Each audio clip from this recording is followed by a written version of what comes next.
নমস্কার বন্ধুরা, আমি মঞ্জু অনেক দিন পর নিয়ে চলে এসেছি একটা ছোট্টখাট্ট ভিডিও। আজকে হঠাৎ মাঘে পূর্ণিমার আগের দিন মঙ্গলবার সন্ধেবেলায় চলে এসেছি বরকে নিয়ে পুজো দিতে।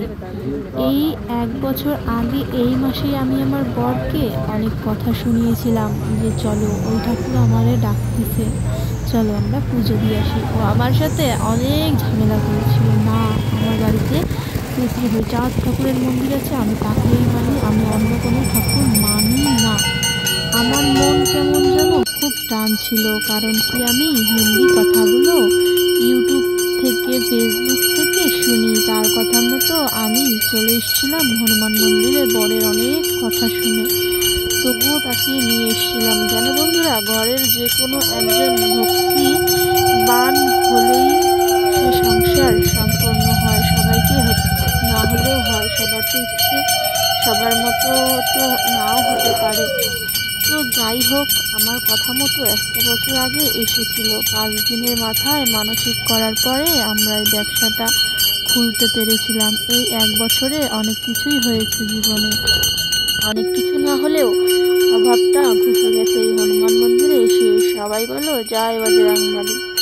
আমি তো খুবই মানি, আর তোমরাও চেষ্টা করো। জানো তো, একটা লাল কাপড়ের মধ্যে একটা নারকোল আর 5টা লবঙ্গ বেঁধে ওম হাম হনুমত্তায় নমো 3বার বলে, ওম ভাগেশ্বরায় বীরবীরায় হম তৎ সাহা 3বার বলে যেটা মনস্কামনা সেটা কিন্তু করে এই মন্দিরে বেঁধে রেখে যেতে পারো, যে কোনো হনুমান মন্দিরে।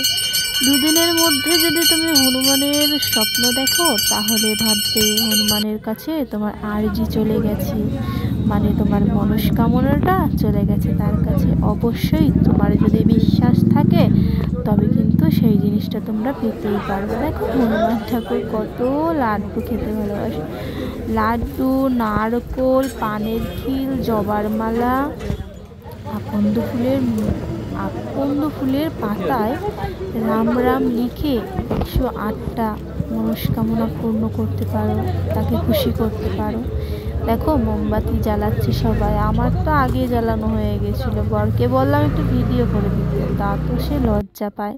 এখানে দেখো সবাই থার্ড বুলেট এইসব নিয়ে এসছে হনুমান মন্দিরে পুজো দিতে। আজকে এত ভিড় ছিল কেন? মনে হয় পূর্ণিমা তিথি, তাই মনে হয়।